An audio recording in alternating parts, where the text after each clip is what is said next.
analisaram o banco e retificaram esse número. Então, são 68 pacientes que já estão recuperados. Ainda foram confirmados, infelizmente, hoje, 28 óbitos do novo coronavírus, que ocorreram entre os dias 8 e 14 de abril, sendo 11 pessoas do sexo feminino.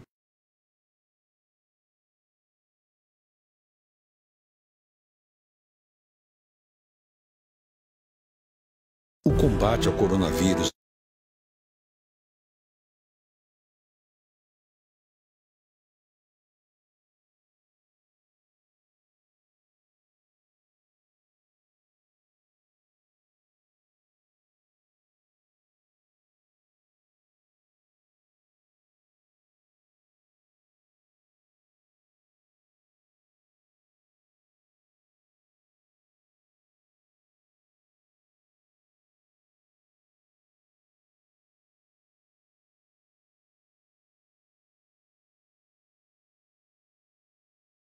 durante todo esse período em que esteve à frente da Secretaria Nacional de Vigilância em Saúde.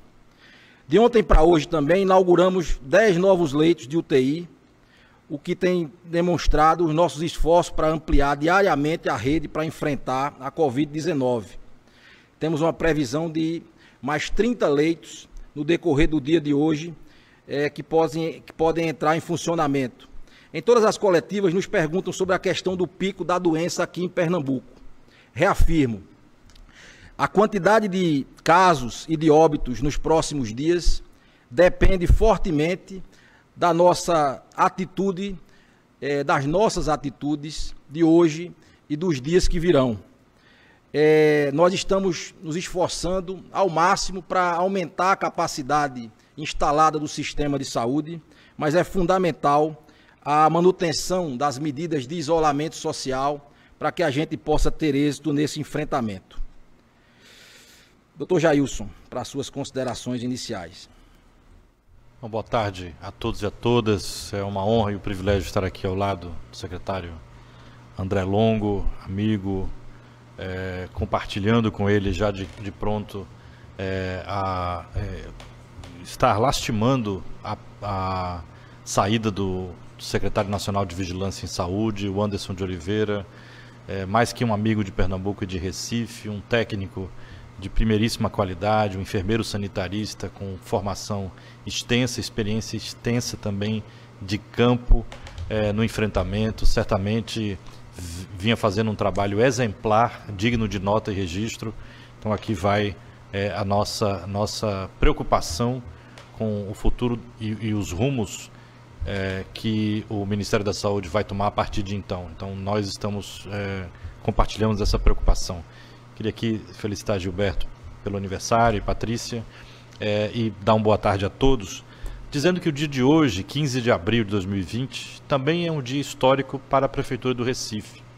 Recife hoje colocou em operação o maior hospital da sua história, jamais construído no Recife, um hospital com mais de 150 leitos. O Hospital da Mulher, só para se ter uma ideia de comparação, o Hospital da Mulher é o primeiro grande hospital construído pela Prefeitura do Recife, tem 148 leitos na era pré-Covid-19. Então, vivemos tempos diferentes, né? Temos dito aqui da importância de fazer as medidas de isolamento para garantir que esse número de casos diminua a aceleração, que a gente possa ter o já aclamado aí, famoso achatamento da curva, exatamente para que os esforços de expansão de leitos possam chegar e possam salvar vidas. Então, esse Hospital Provisório do Recife, localizado na Rua da Aurora, 160 leitos, 100 leitos de UTI, 60 leitos de enfermaria.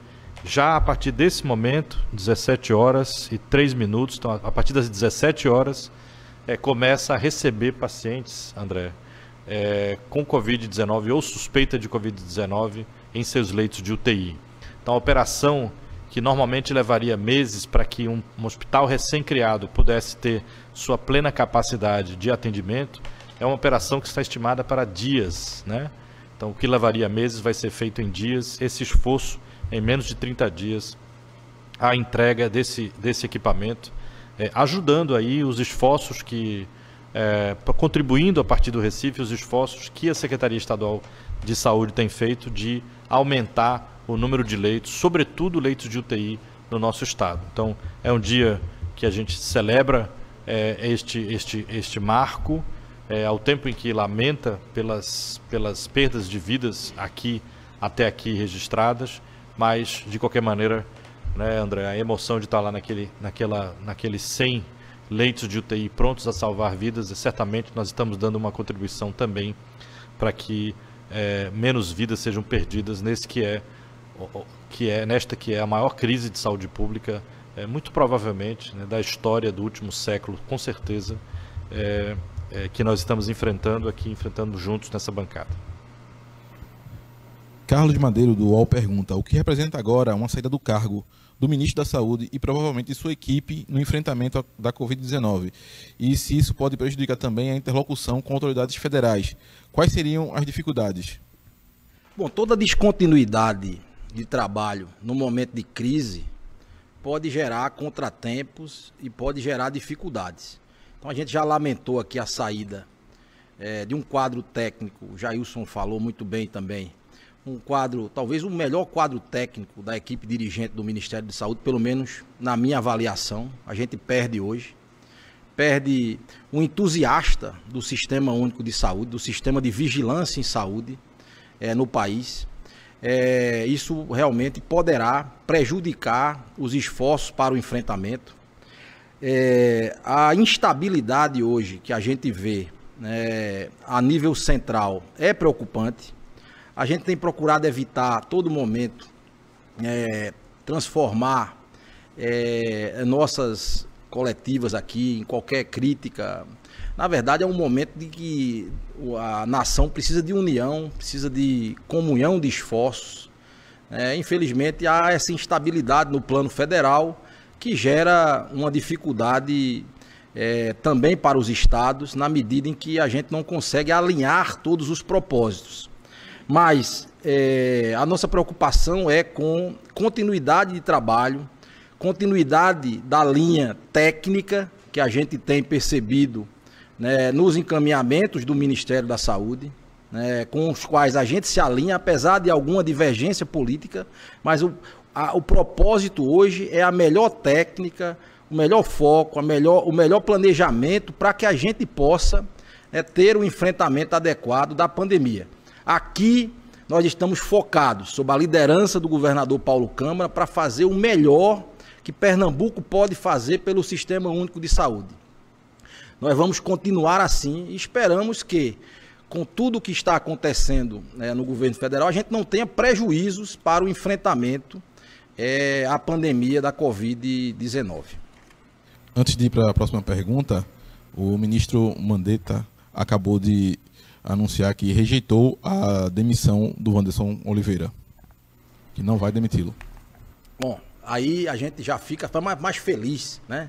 Vou aqui até retirar parte do que dissemos, quer dizer, só parte, porque continua sendo um grande técnico à frente do Ministério. A gente lamenta essa instabilidade, né? Essa instabilidade realmente é lamentável, né? Esse disse-me-disse, essa coisa, isso prejudica a concentração dos esforços para o melhor propósito de resultado. Bom, fico até mais feliz durante essa coletiva, porque realmente foi com muito pesar que eu recebi essa notícia no dia de hoje. Só para dizer, dar exemplos concretos, nós não estamos falando aqui de uma situação hipotética, né? Nós vivemos isso aqui no estado de Pernambuco. O secretário Irã, à época, sentava ali, doutor André, na cadeira que o senhor hoje senta, e as instabilidades na gestão nacional do enfrentamento à epidemia tríplice lá naquele momento que vivemos, criou dificuldades imensas para quem estava procurando fazer o melhor trabalho em nível local, em nível regional e em nível estadual. Então, a gente também comunga com você da felicidade por ver aí negado o pedido de demissão, mas de qualquer maneira isso representa que este núcleo que deveria estar trabalhando com todo o apoio e tranquilidade do Poder Executivo, da chefia do Poder Executivo, está trabalhando sobre uma pressão imensa. Então, além de lidar com um assunto muito complexo, que já é o assunto da epidemia, tem que lidar, né, com essa incerteza, com essa instabilidade. Eu queria dizer aqui, eu tenho certeza que o Dr. André é comum desse pensamento, que tem sido extremamente fortalecedor para quem está na qualidade, num posto de autoridade sanitária do município do Recife, ter a liderança do seu chefe do executivo e o patrocínio integral das ações, no caso do prefeito Geraldo Júlio no Recife, tenho certeza que também no caso do governador Paulo Câmara no estado. Isso é de uma força importantíssima, porque um assunto como esse, né, como diria Churchill em relação à guerra, né? Winston Churchill tem uma frase importante que dizia em relação à guerra: a guerra é um assunto importante demais para deixar só com os militares. Aqui, o enfrentamento à Covid-19 é um assunto importante demais para só as pessoas da área técnica de saúde tomarem de conta. Então, é fundamental que estejamos aí alinhados e agora, pelo menos um pouco mais tranquilos em relação à permanência de quadros técnicos tão importantes. Cíntia Leite, do Jornal do Comércio, pergunta: como o Estado tem se preparado para transferir os casos mais graves das cidades pequenas para os hospitais das macro-regiões? Como garantir a transferência segura? Há UTI móvel para fazer esse translado? Bom, o Estado está ampliando, né, sua capacidade de transporte, isso tanto na nossa central de regulação de leitos. Os contratos estão sendo ampliados para que mais ambulâncias com capacidade UTI móvel, algumas já estão à disposição, outras ainda serão contratadas. Nós também reforçamos a possibilidade contratual das organizações sociais poderem fazer contratação também de mais ambulâncias para fazer esse transporte. O Estado tem suporte de uma UTI no ar, que inclusive já foi responsável por algumas transferências no interior do Estado e na ilha de Fernando de Noronha, que também precisa desse serviço para a remoção. A gente também tem um suporte grande do SAMU, nos municípios que tem SAMU. Aqui na região metropolitana, o SAMU metropolitano, que tem um papel muito importante, para essa região. As estruturas no interior, então a gente precisa também contar com o apoio dos municípios, para que a gente possa ter uma atenção adequada, respeitada as regionalidades, as referências regionais, inicialmente, para estas transferências, para que a gente possa ter uma melhor organização do sistema, e, portanto, atender de forma adequada esses pacientes que precisam de uma referência regional e até, por vezes, da referência estadual aqui na capital. Nós temos pedido, inclusive, que nos esforços que municípios, em especial os municípios maiores, estão fazendo, eles se preocupem em ter salas de estabilização para esses pacientes, para que a gente possa ter uma atenção adequada para aqueles pacientes mais graves e que se possa ter o tempo necessário para fazer a remoção da melhor maneira desses pacientes para as referências regionais. Então é todo um trabalho que envolve o plano de contingência do Estado para dar apoio na medida do necessário, mas também envolve o necessário suporte dos planos de contingência municipais para que a gente possa ter uma adequada atenção no sistema em todos os seus níveis de atenção. Eu vou juntar aqui duas perguntas de João Valadares, da Folha de São Paulo, e de Pedro Alves, do G1.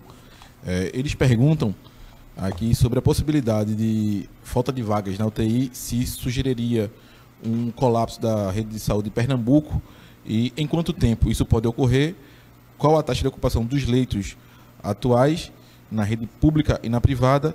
E Pedro aqui pergunta se em Pernambuco nós temos uma previsão de chegada da etapa de pico ou de depressão da curva de contágio. Bom, nesse momento Pernambuco encontra-se em franca aceleração epidêmica, ou seja, nós estamos na curva de aceleração epidêmica. Essa curva ela poderia ser mais íngreme se nós não estivéssemos praticando o distanciamento social, e aí nós já estaríamos superando a capacidade do sistema de saúde, e talvez nós já tivéssemos com um número muito mais expressivo de óbitos e de casos registrados. Isso foi medido a partir de uma curva no Recife, o doutor Jailson já fez referência a ela. Hoje, por essa curva, a gente já teria poupado, pelo distanciamento social atual, pelo menos 200 vidas, né, nesse período. Só que a gente ainda não está praticando o distanciamento social ideal, aquele que é de 70% ou mais. A gente está praticando um distanciamento social moderado, na faixa dos 50 e poucos %. Então, esse número poderá ser quanto menor, quanto maior for a taxa de distanciamento e de isolamento social que nós praticarmos. Então, a curva, ela está em aceleração, numa velocidade preocupante. Nós temos percebido uma ampliação do número de casos. Ontem nós falamos aqui, o número de casos tem mais do que duplicado, o número de casos graves de síndrome respiratória aguda, pela sua definição, a chamada CIRAG, nas nossas emergências, mais do que duplicou na última semana, diariamente. Isso pressiona por mais leitos de UTI.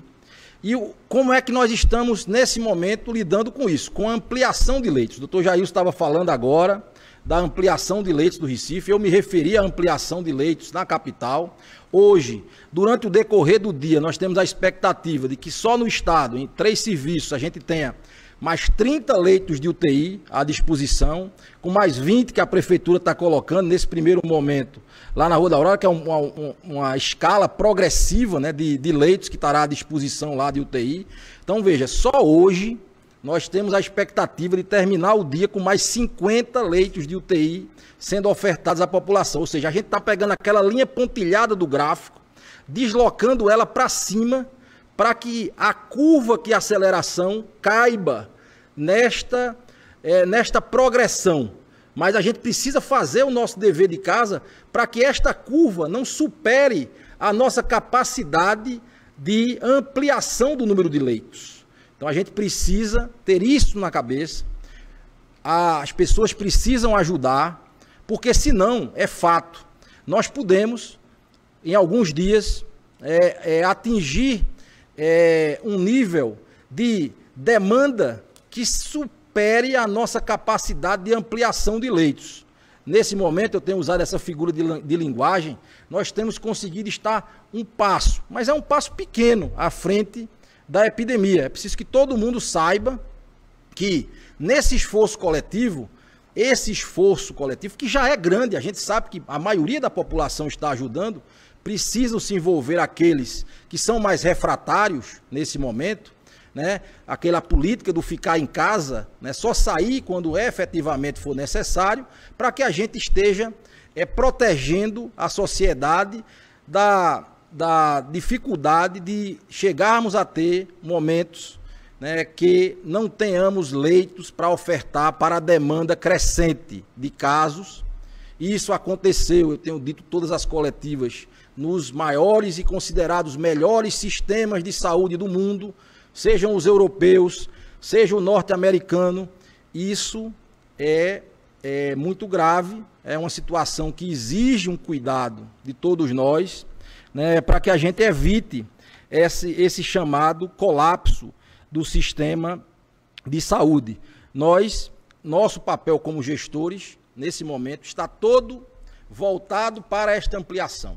É a ampliação recorde de leitos na história de Pernambuco. Eu estava dizendo, doutor Jailson, que os 4 grandes hospitais que Pernambuco abriu ao longo dos últimos 10 anos, né?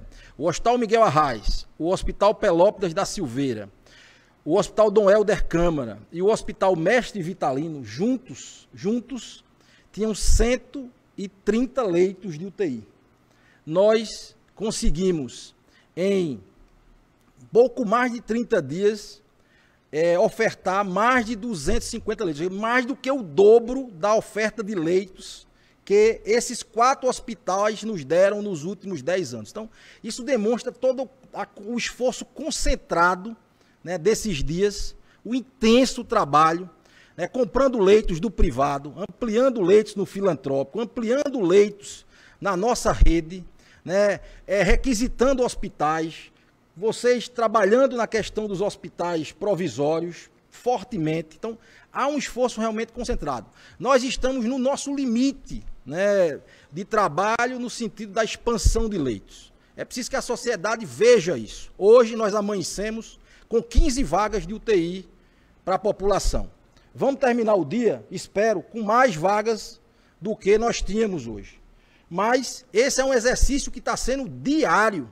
Nós precisamos que a população entenda, né? Nós precisamos que todos possam ajudar para a gente atingir esse distanciamento social que é medido hoje de forma muito interessante a partir dos celulares. A gente tem visto um relaxamento no interior do estado, não vou nunca me cansar de dizer, o interior do estado inevitavelmente será atingido.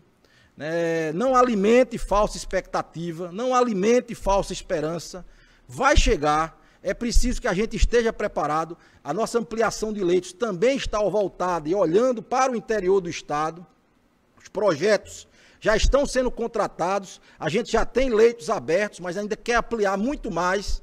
É uma determinação do governador Paulo Câmara, a ampliação da nossa capacidade de resolução em todo o estado, não só aqui na região metropolitana, mas a gente precisa do apoio da população. Então a gente até apela mesmo, faz o apelo, né, para que as pessoas se conscientizem, né, de que a situação é grave. Esse vírus, não sou eu que estou dizendo, a OMS acaba de dizer, ele é 10 vezes mais letal do que o H1N1, 10 vezes mais letal. Nós começamos essa crise sem saber disso. Nós estamos aprendendo com a crise. Toda a humanidade está aprendendo com a crise. Todos os governos estão aprendendo com a crise. A OMS está aprendendo com a crise. Então, é preciso que a gente tenha a conscientização de todos. Não acredite nessas fake news, nesses planos mirabolantes, de que vai ter uma terapia mágica para isso. Não vai ter. Nós precisamos tomar conta de cada um de nós e daqueles que a gente gosta, porque qualquer um de nós ou qualquer uma das pessoas que a gente gosta poderá ser atingido e, num determinado momento, ficar sem aquele leito que é imprescindível para salvar a sua vida. Eu odeio ser profeta de Apocalipse, não me enquadro nesta figura, mas nós precisamos cuidar para evitar dias terríveis. Nós precisamos cuidar para que a gente tenha dias difíceis. Serão dias difíceis de toda forma, mas a gente precisa ter consciência de que esses dias serão tão mais difíceis se a gente não colaborar como sociedade, como um todo, nesse processo. Doutor Jailson. Eu teria apenas a colaborar da preocupação da interiorização dos casos que vive o estado de Pernambuco. Aqui em Recife, doutor André, não é diferente quando a gente pensa a distribuição dos bairros da cidade. Então, em algum momento a gente ouve falar de que mas são restritos a determinadas regiões da cidade, determinadas classes sociais. Isso não é verdade. A verdade é que o vírus tem chegado com muita força nas comunidades, né, de toda a cidade do Recife. Recife tem 94 bairros, em todos os bairros já temos registro de casos e, mais importante que isso, a evidência de que haja circulação do vírus em toda a cidade, né? E como não existem barreiras entre os municípios metropolitanos, a gente tem a clareza e a certeza de que isso também vale para toda a região metropolitana do Recife. Então, estamos muito integrados nessa preocupação, em todas as evidências, todas, absolutamente todas as evidências sérias da ciência apontam para este cenário que o doutor André acaba de descrever, de muita, muita gravidade. Então, se as pessoas estavam vendo isso, achando que isso era um assunto de televisão, de coisa de um país distante, de uma região distante, cada vez mais percebem que é o colega de dominó que adoeceu, está entubado, é a pessoa que frequenta a igreja ou o culto, que ele já não via há algum tempo no isolamento, que está entubado ou grave, é a mãe de uma pessoa próxima, é o pai de uma pessoa próxima, é uma pessoa de sua própria família. Então, nós não precisamos esperar para que isso aconteça com um de nós vivendo nesse ambiente domiciliar, por exemplo, para que a gente vai esperar perder uma pessoa querida para poder tomar a medida. Tem que tomar a medida agora, porque o reflexo da nossa atitude de agora, ela é vista daqui a 15 dias apenas. Nós não estamos falando de um horizonte distante. Então, tudo que temos a dizer é que também aqui nas comunidades do Recife é fundamental que a gente intensifique. Nós já mostramos que somos capazes, já estivemos com mais de 60%, doutor André, de atividade de isolamento social na cidade do Recife. Então, somos capazes de fazer isso. Fica aqui o apelo para cada um que nos ouve nessa coletiva. Diana Moura, da Rádio Jornal, pergunta: com o aumento do número de laboratórios particulares fazendo a testagem da Covid-19, como o governo vai controlar o número de infectados e de pessoas em isolamento domiciliar?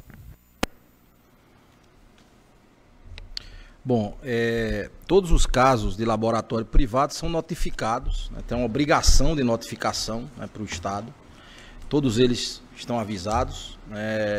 Alguns tinham parado de fazer testagem, voltaram a fazer testagem. Todos estão absolutamente cientes, todos os responsáveis técnicos, de suas obrigações sanitárias.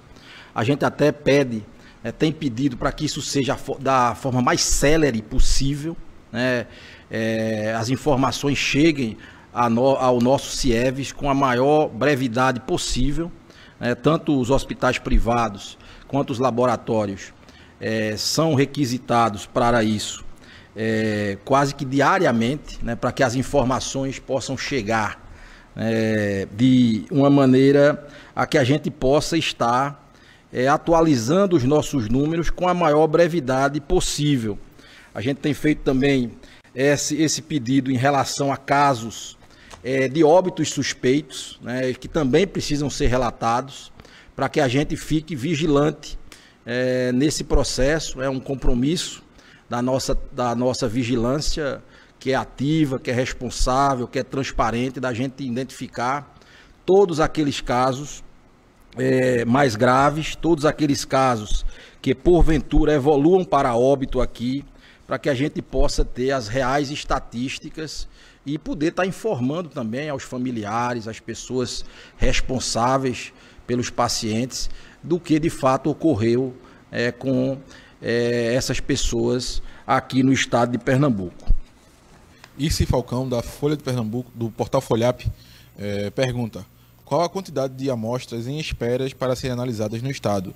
E quantos são os óbitos suspeitos em espera por diagnóstico?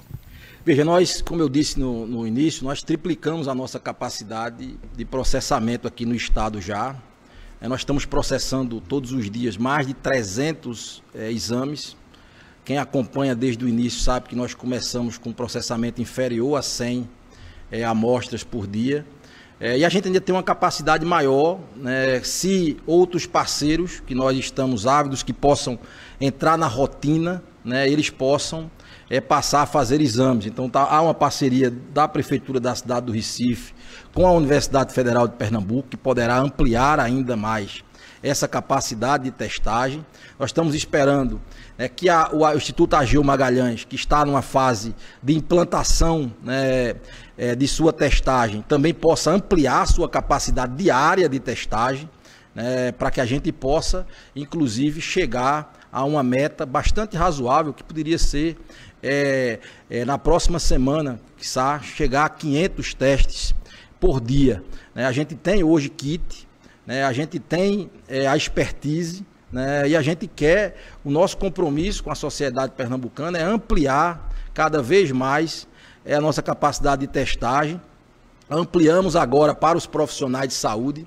Isso gera alguma polêmica, porque as pessoas ficam contando, de cada 3 positivos em Pernambuco, 1 é profissional de saúde. Sim, porque a gente respeita, a gente tem protocolo de testagem de profissional de saúde, a gente vai enfrentar essa questão da dificuldade do profissional de saúde, que infelizmente adoece com essa doença, adoece e adoeceu nos melhores hospitais do mundo, adoece nos melhores hospitais do Brasil, né, e adoece aqui em Pernambuco, e a gente tem que enfrentar isso com dignidade, com respeito, dando segurança a esse profissional, dando segurança ao paciente que ele atende, porque ele precisa sair do front para se recuperar, para depois poder voltar no tempo certo, né, e voltar à luta. Assim são os profissionais de Pernambuco, são os profissionais de saúde compromissados. Também temos um compromisso nesse momento com o início da testagem também dos profissionais de segurança.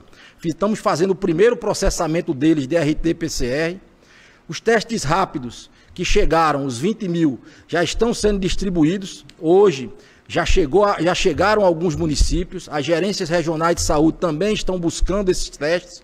Nós vamos ampliar a testagem também de teste rápido para profissionais de saúde, profissionais de segurança, seguindo o protocolo que foi estabelecido pelo Ministério da Saúde, que amplia inclusive para alguns familiares desses profissionais, para que a gente possa dar um ambiente de segurança. Segurança para os profissionais de saúde significa segurança e respeito aos profissionais de saúde, significa o adequado fornecimento de equipamentos de proteção individual e seguir protocolos de testagem e afastamento, inclusive afastamento daqueles maiores de 70 anos, daqueles casos de 60 anos com comorbidade que possam sair da linha de frente, ser realocados para outras áreas dentro do próprio serviço, trocando com profissionais que sejam mais jovens, que já estavam na enfermaria. Então, tudo isso está sendo amplamente discutido, né, com as próprias entidades, para que a gente possa ter um ambiente de segurança.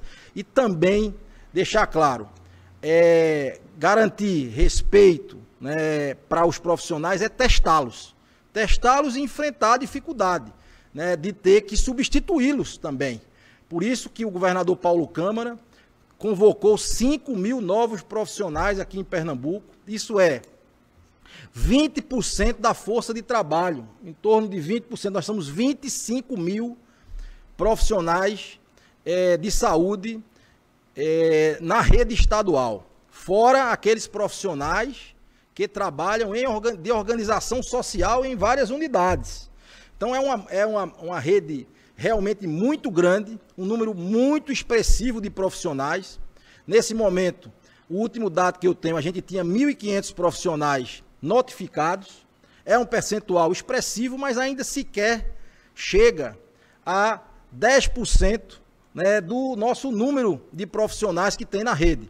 Lembrando que esses profissionais estão também atuando, muitas vezes, em prefeitura, na rede privada. Então, é uma complexa situação que nós vamos garantir a testagem profissional no menor tempo. Hoje, para finalizar aqui com a pergunta, são 577 exames aguardando processamento. Desses 577, veja, nós estamos falando aí que num processamento ótimo a gente resolve em 2 dias, né, com a nossa capacidade de testagem de hoje. E desses nós temos 50 óbitos de CIRAG, não significa dizer que são Covid, né, são 50 óbitos que estão nesse momento em processamento de exame dentro do nosso CIEVES/LACEN. Wellington Silva, da Folha de Pernambuco. Hoje tivemos um novo recorde de mortes em um único dia e sabemos que a tendência é aumentar. Como o Estado tem se articulado com as prefeituras para evitar um colapso funerário, como acontece no Equador? Bom, nós temos uma preocupação com isso, sim, né, porque a gente, dependendo dos cenários, há cenários mais pessimistas, há cenários mais otimistas, então é nosso dever preparar-nos para qualquer tipo de situação dentro do nosso plano de contingência.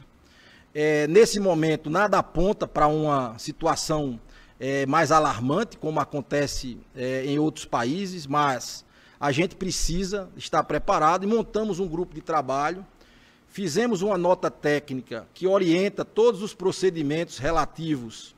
Isso já saiu como uma portaria da Secretaria Estadual de Saúde, está valendo para o Estado de Pernambuco, que normatiza desde as ocorrências e os procedimentos em relação a velório, em relação a sepultamento, né, todos os serviços foram contactados, os serviços funerários, inclusive, IML, SVO, gerências regionais de saúde, municípios, todos, as informações foram capilarizadas para que a gente possa ter um enfrentamento adequado, né, diante de uma perspectiva de aumento do número de óbitos no decorrer do tempo.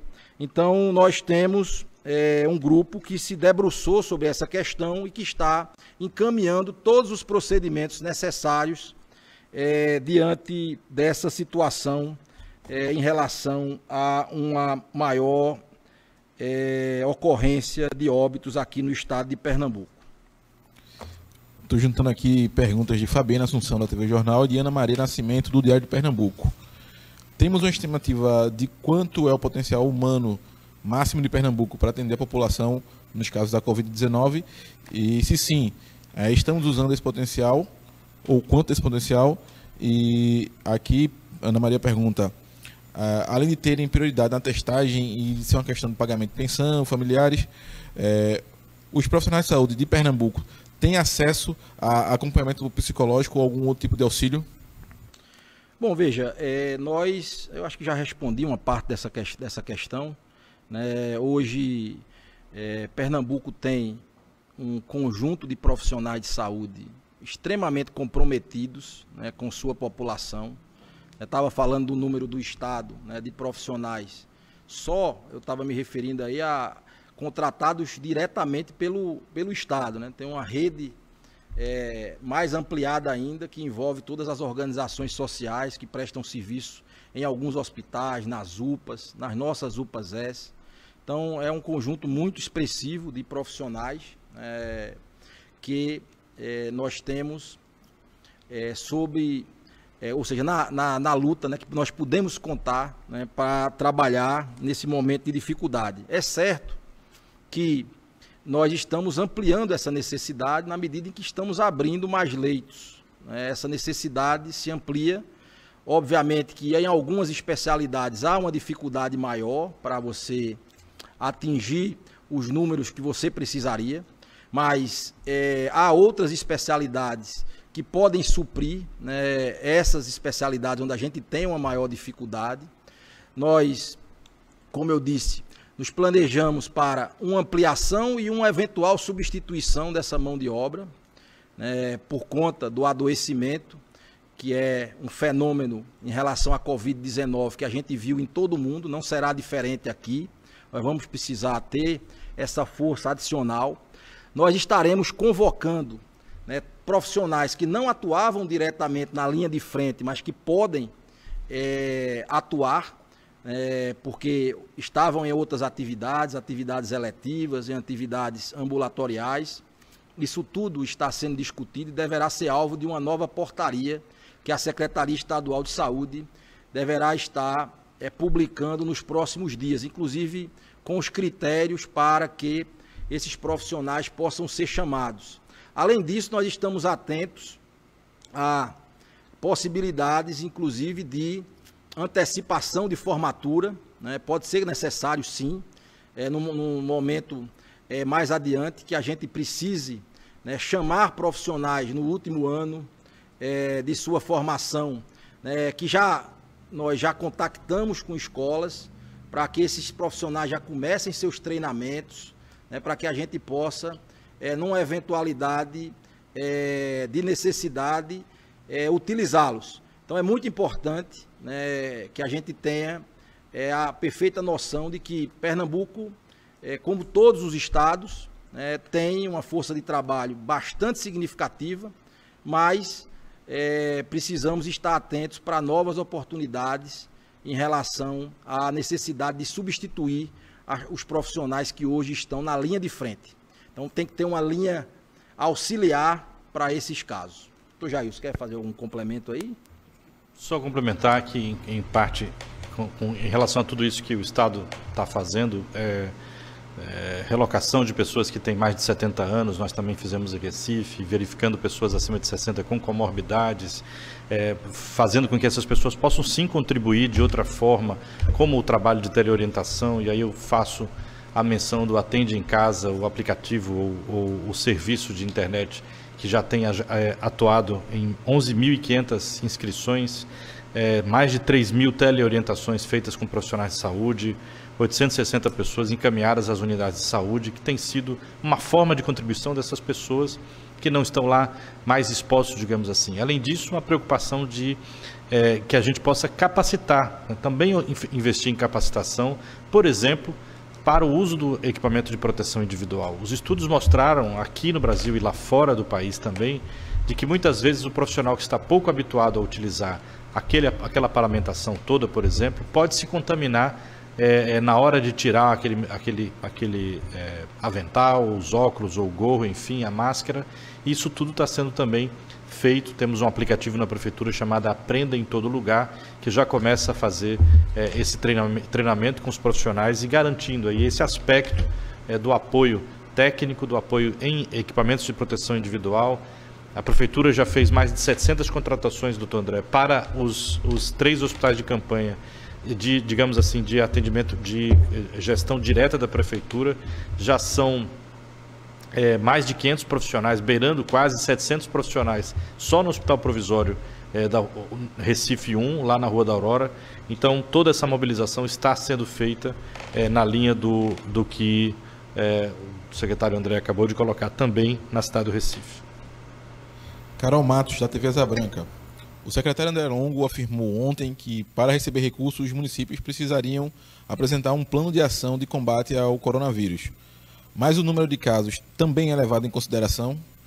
E se a testagem para o público é tão pequena, principalmente no interior, no que o governo se baseia para, além de enviar recursos, executar efetivamente políticas de combate à pandemia? Cidade. Eu já me referi a isso, né? Nós temos um sistema único de saúde que envolve tarefas municipais, tarefas regionais, tarefas estaduais e tarefas federais. Nós temos 3 entes, cada um precisa atuar dentro de sua governabilidade para fazer o melhor, né, num enfrentamento como esse. Então, a gente espera que cada município tenha um plano de contingência e que ele vá até o limite de suas possibilidades, como o Estado está indo até o limite de suas possibilidades, como nós estamos vendo alguns municípios caminharem para fazer o máximo que podem. Os recursos que foram colocados para os municípios, eles são públicos, estão expressos, e uma portaria do Ministério da Saúde exige que, para a sua aplicação, esses recursos eles estejam previstos em um plano de contingência de enfrentamento ao novo coronavírus. Então, os municípios precisam se organizar para utilizar esse recurso da melhor maneira possível. Assim, também há uma recomendação emitida pelo Ministério Público de Pernambuco, da lavra do Dr. Francisco Disseu, que é o chefe do Ministério Público em Pernambuco, inclusive pedindo para que os municípios enviem seus planos de contingência para o Ministério Público. É preciso que haja uma comunhão de esforços, né, para que a gente possa ter o melhor enfrentamento possível da Covid-19. Não dá para alguns fazerem um esforço, outros receberem dinheiro e não fazerem esse esforço. Todos precisam fazer seus esforços, né, para que a gente possa, e obviamente dentro do limite da sua capacidade, dentro do limite daquilo que é sua responsabilidade, para que a gente possa ter um enfrentamento da melhor maneira possível. Não é possível esperar tudo do Estado, não é possível esperar tudo do município, é preciso esperar o melhor de cada ente pode fazer nesse momento. E assim a gente espera que as organizações municipais e regionais sejam harmônicas. A gente esquece um pouco a política nesse momento e vai trabalhar com a técnica para o melhor enfrentamento possível, irmanados, e aqui eu já reconheci esforços de vários prefeitos, de várias prefeituras, a começar aqui pelo esforço fantástico que a Prefeitura da cidade do Recife está fazendo para montar suas estruturas aqui. Há outros fazendo, eu já falei aqui de Jaboatão está fazendo, já falei de Cabo está fazendo. Falei aqui de Toritama, lá longe está fazendo. Uma série de municípios, Petrolina está fazendo. Uma série de municípios estão imbuídos do melhor.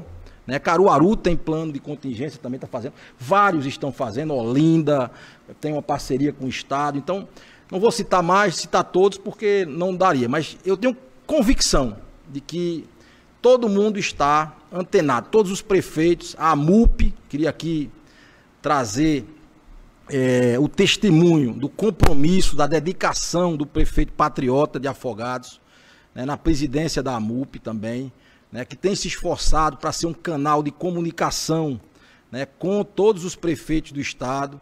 O governador quer parcerias com os municípios para que a gente possa fazer o melhor nesse processo de enfrentamento. Chegamos ao final de mais uma coletiva online do Governo de Pernambuco, com participação da Prefeitura do Recife. Agradecendo aqui a Patrícia mais uma vez, doutor André Longo, doutor Jailson. Toda a coletiva vocês encontram no canal do YouTube do Governo de Pernambuco. Boa tarde.